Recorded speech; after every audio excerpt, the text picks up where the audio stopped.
તો પ્રધાનમંત્રી નરેન્દ્ર મોદીના ગુજરાત પ્રવાસના કાર્યક્રમમાં ફેરફાર કરવામાં આવ્યું છે। બિહાર વિધાનસભા ચૂંટણીમાં ભવ્ય જીત બાદ પીએમ મોદી દિલ્હી રવાના થાય તે પહેલા સુરત એરપોર્ટ પર બિહારના વતનીઓનું અભિવાદન ઝીલશે। સુરતમાં વસતા બિહારના લોકો પ્રધાનમંત્રીનું સ્વાગત કરવાની ઈચ્છા વ્યક્ત કરી હતી, જેને પગલે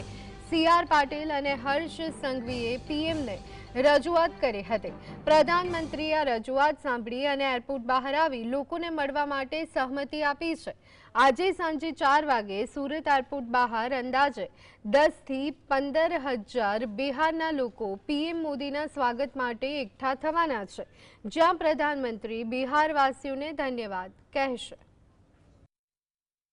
4 વાગે દિલ્હી જવા માટે ફરીથી સુરત એરપોર્ટ પર આવવાના છે।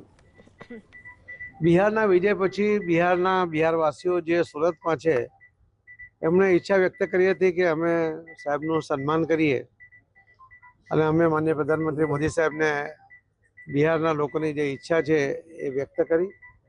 હું અને હર્ષભાઈ અમે સાથે એમને ત્યારે કહ્યું ને એમણે સંમતિ આપી છે કે એ એરપોર્ટની બહાર આવશે, અહીંયા એમને સંબોધન કરશે, એમનું જે સન્માન કરવા માંગે છે સન્માન સ્વીકારશે। સ્ટેજ પર કોઈ નહીં આવે, પરંતુ એનું સન્માન અભિવાદન સ્વીકારશે। તો આજ અંગે વધુ વિગત સાથે સંવાદદાતા સાહિસ અમારી સાથે જોડાઈ ગયા છે। સાહિસ, વધુ એક વખત પ્રધાનમંત્રી નરેન્દ્ર મોદી ગુજરાત પ્રવાસે, તેમને લઈ અને જે બિહાર વિધાનસભાની ચૂંટણીના પરિણામ આવ્યા છે ત્યારે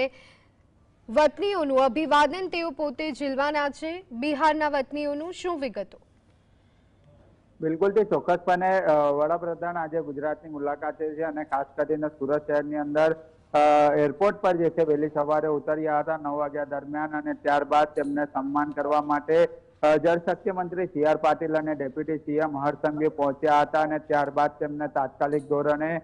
જ્યારે તેમનું સન્માન કરવામાં આવ્યું હતું અને સન્માન વખતે જ જે બિહારની અંદર પ્રચંડ જીત થઈ છે અને તેને લઈને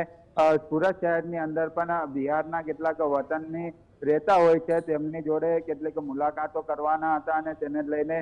ચર્ચા કરવામાં આવી હતી। ત્યારે ડેપ્યુટી સીએમ હર્ષ સંઘવી અને ખાસ કરીને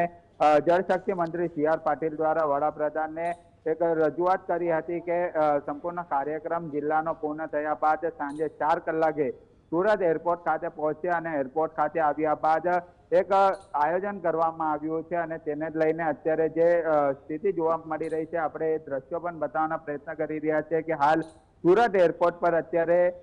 તૈયારીઓ પણ જે છે તે જોવા મળી રહી છે। અને ખાસ કરીને વાત કરવામાં આવે તો વડાપ્રધાન નરેન્દ્ર મોદી દ્વારા પણ જણાવ્યું છે કે સાંજે 4 કલાકે જ્યારે ડેડિયાપાડાથી સુરત એરપોર્ટ આવશે અને ત્યારબાદ 10 થી 15,000 બિહારના લોકો પ્રધાનમંત્રીના સ્વાગતમાં જોડાવાના છે। સાંજે 4 વાગે સુરત એરપોર્ટ બહાર પ્રધાનમંત્રીનું બિહારના લોકો સ્વાગત કરશે। સીઆર પાટીલની વાત સાંભળી પ્રધાનમંત્રી એરપોર્ટ બહાર આવવા માટે સંમતિ દર્શાવવામાં આવી છે અને તેને લઈને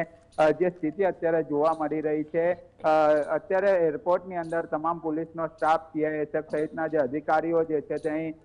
તૈયારીઓની અંદર જોવા મળી રહ્યા છે, કારણ કે ગત રોજ જે રીતના પરિણામ બિહારનો સામે આવ્યું છે અને બિહારના પરિણામને લઈને જ પહેલો જ પ્રવાસ જે છે તે ગુજરાત રાખવામાં આવ્યો છે અને ગુજરાતની અંદર ખાસ કરીને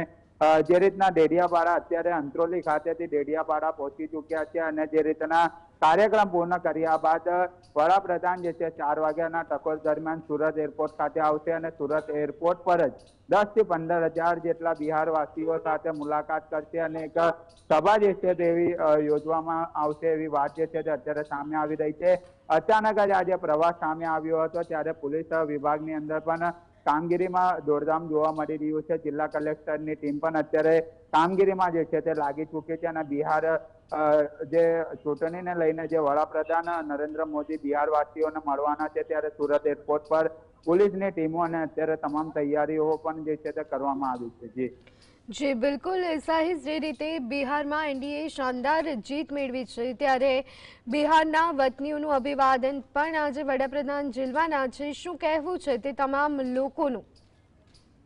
બિલકુલથી જ્યારે જળશક્તિ મંત્રી દ્વારા રજૂઆત કરવામાં આવી હતી અને ત્યારબાદ તાત્કાલિક ધોરણે બહાર આવ્યા હતા, ત્યારે જળશક્તિ મંત્રી સી.આર. પાટીલે પણ મીડિયાને સંબોધતા કહ્યું છે 4 વાગ્યા દરમિયાન વડાપ્રધાન નરેન્દ્ર મોદી સુરત આવવાના છે અને ત્યારબાદ એરપોર્ટની બહાર જ તાત્કાલિક આ કાર્યક્રમ રાખવામાં આવ્યો છે, કારણ કે બિહારની અંદર જે રીતના શાનદાર જીત થઈ છે ત્યારે સુરતની અંદર કેટલાક બિહારવાસીઓ વસતા હોય ત્યારે તેમની એક ઈચ્છા હતી વડાપ્રધાનને મળવાની અને એમની રજૂઆત કરવાની અને સન્માન કરવાની એક ઈચ્છા વ્યક્ત કરવામાં આવી હતી અને તે રજૂઆત જળશક્તિ મંત્રી અને ડેપ્યુટી સીએમ દ્વારા આજે વડાપ્રધાનને કરવામાં આવી છે અને વડાપ્રધાન દ્વારા તેમના કાર્યક્રમની સંમતિ દર્શાવી આજે તાત્કાલિક ધોરણે સાંજે 4 વાગ્યા દરમિયાન એરપોર્ટની અંદર 10 થી 15,000 બિહારવાસીઓ આવી અને